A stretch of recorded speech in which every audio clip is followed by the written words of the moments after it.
بندہ قبر کا مہمان ہوگا، لیکن بسم اللہ قبر میں بھی کام آئے گی، میدان حشر میں بھی کام آئے گی، پل صراط پر بھی کام آئے گی، اور قیامت کے دن جنت کے درجات بلند کرنے میں بھی کام آئے گی۔ ایک عالم نے لکھا اللہ کسی کی بسم اللہ قبول کر لے تو صرف ایک بندہ نہیں، ایک خاندان کی بخشش کا ذریعہ اکیلی ایک بسم اللہ بن سکتا ہے۔ لیکن دنیا کی چیزیں جس وقت ہم دنیا سے چلے جائیں گے، فرشتے نہیں پوچھیں گے کتنی ملوں کا مالک تھا، کتنا تیرا بینک بیلنس تھا، کتنی تیری کاریں تھیں، کتنی تیری کوٹھیاں بنگلے تھے، نہیں پوچھیں گے، نہیں پوچھیں گے، نہیں پوچھیں گے۔ ہر جگہ پر پوچھیں گے کیا لایا نیکیاں، کیا لایا نیکیاں، کیا لایا نیکیاں۔ ہر جگہ پر یہی سوال ہوگا، نیکیاں کیا لایا، نیکیاں کیا لایا۔ تو اس لیے میرے بھائیوں، یہ رمضان مبارک کا مہینہ یہ نیکیوں کا ذخیرہ جمع کرنے کا مہینہ ہے۔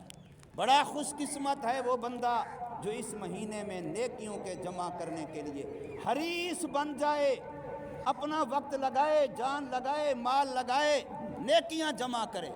اور سیل لگئی ہوئی ہے، دعا ہے الترغیب و ترہیب کتاب ہے حدیث پاک کی، اس کے اندر یہ دعا لکھی ہے، میں نے یہاں پہلے بھی ایک مرتبہ کسی جمعے پر بتائی تھی۔ اور تحفہ مرحومین کتاب ہے، فیصل آباد سے چھپی ہے، اس کے اندر بھی یہ دعا لکھی ہوئی ہے، لا الہ الا اللہ وحدہ لا شریک لہ احدا صمدا لم یلد ولم یولد ولم یکن لہ کفوا احد۔ کتنا آسان ہے، کتنا آسان ہے۔ غیر رمضان میں پڑھے تو حدیث میں ہے 20 لاکھ نیکیاں، رمضان میں اگر ایک دفعہ پڑھے تو 14 کروڑ نیکیاں۔ ایک مرتبہ پڑھنے پر 5 مرتبہ بھی ہم پڑھ لیں تو پورا 1 منٹ خرچ نہیں ہوتا، اور نیکیاں کتنی بن جائیں گی؟ 70 کروڑ۔ 70 کروڑ نیکیاں 1 منٹ میں میں کما سکتا ہوں، آپ کما سکتے ہیں۔ پھر جب نیکی آپ کما لیں اس کو اپنے لیے ذخیرہ رکھیں، وہ آپ کی مرضی، اور آپ اپنے مرحومین کے لیے ایصال ثواب کر دیں۔ امی ابو، دادا دادی، نانا نانی جو دنیا سے چلے گئے، آپ نیت کر لیں یا اللہ یہ جو مجھے 14 کروڑ 70 کروڑ نیکی ملی، یا اللہ یہ فلاں کے روح کو پہنچ جائے، تو میرے رب کا نظام ہے اللہ اسی وقت پہنچا دے گا، اور ان کو پہنچنے سے آپ کے نام اعمال میں کمی نہیں آئے گی، آپ کے نام اعمال میں بھی اتنا ہی رہے گا۔ کتنا میرے رب کا فضل ہے، کیسی سیل لگائی ہے نیکیوں۔ اور پھر بھی ہم قیامت کے دن اگر خالی دامن کھڑے ہوں کہ ہمارے پاس نیکیاں نہیں ہیں، تو بتاؤ پھر رب کے سامنے کوئی عذر ہو سکے گا میرا اور آپ کا؟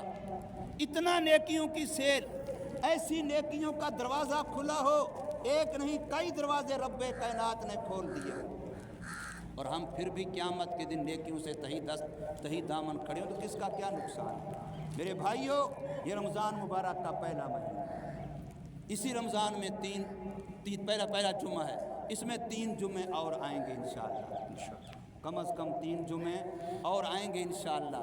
ہر جمعہ رمضان کا، غیر رمضان کا جمعہ تو آپ نے کئی دفعہ سنا ہوگا علماء سے، صاف صریح حدیث ہے کہ ایک جمعے سے دوسرے جمعے تک بندہ اگر جمعے کی نماز کا بھی صحیح معنوں میں اہتمام کر لے تو پورے 7 دنوں کے گناہ اللہ جمعے کی برکت سے معاف کر سکتا ہے۔ پھر رمضان کے جمعے ہوں، ان کی کیا عظمت ہے، کیا شان ہے۔ ہمیں چاہیے کہ ہم نیکیوں کے حریص بن جائیں، نیکیوں کا ذوق پیدا کریں، نیکیوں کا شوق پیدا کریں، نیکیوں کا جذبہ پیدا کریں۔ اور یاد رکھو، ہم لوگ نیکی سمجھتے ہیں تلاوت کرنے کو، ذکر کرنے کو، صدقہ کرنے کو، نماز پڑھنے کو، زکوٰۃ دینے کو، روزہ رکھنے کو۔ بے شک یہ سارے کام نیکی کے ہیں، لیکن میں ایک بات حدیث کی روشنی میں عرض کرتا ہوں۔ میرے آقا صلی اللہ علیہ وسلم کے سامنے ایک صحابی آئے کھڑے ہیں اور حضور صلی اللہ علیہ وسلم سے سوال کرنا چاہتے ہیں کہ یا رسول اللہ، وہ کون سا طریقہ ہے کہ میں سب سے بڑا عبادت گزار بن جاؤں؟ مجھے وہ نسخہ بتائیے، مجھے وہ عمل بتائیے جس سے سب سے زیادہ عبادت میری ہو۔ اب ہم تو عبادت سیکھیں گے، نمازیں، روزہ، زکوٰۃ، حج، تلاوت، ذکر، تسبیح کو کہیں گے، لیکن حضور صلی اللہ علیہ وسلم نے اس صحابی کو جو جواب دیا ہے، فرمایا اتق المحارم تکن اعبد الناس، حرام کام چھوڑ دے، سب سے بڑا عبادت گزار تو ہے۔ حرام چھوڑ دے، اتقل محارم تکن اعبد الناس، حرام چھوڑ دے، تیری آنکھ حرام نہ دیکھے، تیری زبان ناجائز نہ بولے، تیرے کان غلط نہ سنیں، تیرے ہاتھ غلط نہ کمائیں، تیرے ہاتھ غلط خرچ نہ کریں، تیرے پاؤں غلط کام کی طرف نہ چلیں، بس تو گناہ چھوڑ دے، تو سب سے بڑا عبادت گزار بن جائے۔ یہ بات ہمیں اس وقت سمجھ آتی ہے جب ہم اللہ نہ کرے بیمار کو ڈاکٹر کے پاس لے جائیں، ڈاکٹر سے دوائی بھی دیں اور ساتھ ساتھ پرہیز بھی بتائیں، پھر یہ بندہ دوائی بھی پوری کھائے لیکن پرہیز بالکل نہ کرے اور شفا تو نہیں آنی، تو پھر ڈاکٹر سارے بندے کیا کہیں گے؟ اس کی بڑی قصور ہے، یہ تو پرہیز کرتا ہی نہیں ہے، اس نے تو پرہیز کی، ڈاکٹر کی ایک بات بھی نہیں مانی۔ تو ایسے ہوگا کہ نہیں ہوگا؟ سارے اسی مریض کو کوسیں گے، اسی کو ملامت کریں گے کہ تو نے اگر پرہیز نہیں کرنی تو خواہ دوائیوں پر پیسے کیوں ضائع کرتا ہے، اپنا وقت بھی ضائع کرتا ہے، ڈاکٹر کا وقت بھی ضائع کرتا ہے، پرہیز تو کرتا نہیں ہے۔ تو گناہوں سے بچنا یہ پرہیز ہے، یاد رکھو۔ نیکیاں جتنے ہم کرتے ہیں، نمازیں پڑھیں، تلاوتیں کریں، ذکر کریں، صدقے خیرات کریں، یہ سارے کے سارے یہ دوائی ہے، لیکن گناہوں سے بچنا یہ پرہیز ہے۔ اگر پرہیز نہیں کریں گے تو پھر دوائی کا اثر بھی ختم ہو جائے گا، پھر جیسے دوائی وہاں فائدہ نہیں دیتی، پھر یہ نمازیں بھی فائدہ۔ ایک بندہ جھوٹ نہیں چھوڑتا، غیبت نہیں چھوڑتا، چغلی نہیں چھوڑتا، بہتان نہیں چھوڑتا، زبان غلط، گالی گلوچ نہیں چھوڑتا، تو میرے آقا صلی اللہ علیہ وسلم نے اپنے ایسے امتی سے ارشاد فرمایا ہے کہ تجھے روزے سے کوئی فائدہ نہیں، سوا بھوکے پیاسے رہنے کے تجھے روزے سے کوئی فائدہ نہیں ہوگا، اس لیے کہ تو نے حرام نہیں چھوڑا۔ جو چیزیں حلال تھی، جائز تھی، روزے میں وہ چھڑوائی گئی ہیں۔ کھانا اپنے گھر کا، اپنے ہاتھ کا کمایا ہوا حلال کا روزے کی حالت میں کھانا حرام ہو گیا، پینا پانی، دودھ، شربت اپنے گھر کا حلال مال کا، جائز کمائی کا، وہ روزے کی حالت میں پینا حرام ہو گیا۔ تو جب جائز کام آپ پر حرام ہو گئے تو پھر حرام کام آپ کے لیے کیسے جائز رہے میرے بھائیو؟ اس لیے روزے کی روح کو سمجھیں۔ اللہ جو روزے کی حالت میں ہم سے مشق کرانا چاہتے ہیں، پریکٹیکل طور پر جو ہمیں جس معیار پہ لانا چاہتے ہیں، وہ معیار ہے تقوی۔ قرآن مجید اعلان کر رہا ہے، یا ایھا الذین آمنوا کتب علیکم الصیام کما کتب علی الذین من قبلکم لعلکم تتقون۔ فرمایا روزے تم پر فرض اس لیے کیے گئے ہیں تاکہ تمہارے اندر تقوی والی صفت پیدا ہو جائے، اور تقوی گناہوں سے بچنے کا نام ہے، یاد رکھو۔ تقوی کا معنی ہی بچنا ہے۔ اس لیے ہم نے رمضان مبارک میں اپنے نیک اعمال کو اگر جاندار بنانا ہے، اللہ کے ہاں قبولیت والا بنانا ہے کہ ہماری نمازیں بھی قبول ہو جائیں، ہماری سحری افطاریاں بھی قبول ہو جائیں، ہمارے روزے تراویاں بھی قبول ہو جائیں، ہماری ذکر تلاوت تسبیحات بھی قبول ہو جائیں، تو پھر خدا کے لیے اس ایک مہینے میں کم از کم اپنی آنکھ کو حرام سے روک لیجئے، اپنی زبان کو ناجائز سے روک لیجئے، اپنے کانوں کو غلط سننے سے بچا لیجئے۔ اللہ تبارک و تعالی ہم سب کو اس پر عمل کرنے کی توفیق عطا فرمائے، اور رمضان مبارک کی برکتیں کامل اکمل اللہ پاک ہم سب کو نصیب فرمائے۔